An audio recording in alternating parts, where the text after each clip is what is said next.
পেয়ারা পাতা চিবিয়ে খেলে যেসব উপকার পাওয়া যায়।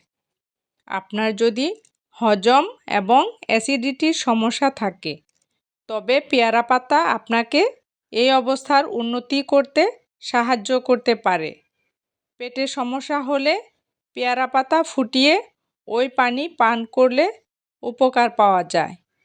এছাড়া কচি পেয়ারা পাতাও চিবিয়ে খাওয়া যেতে পারে। পেয়ারা পাতার পানি খেলে রক্তে সুগারের মাত্রা নিয়ন্ত্রণে থাকে। ডায়াবেটিস রোগীদের জন্য কচি পেয়ারা পাতা দারুণ উপকারী। পেয়ারা পাতায় প্রচুর পরিমাণে ফাইবার পাওয়া যায়। পেয়ারা পাতায় ভিটামিন সি আছে, যা আপনার ত্বক ও চুলের স্বাস্থ্যও ভালো রাখে।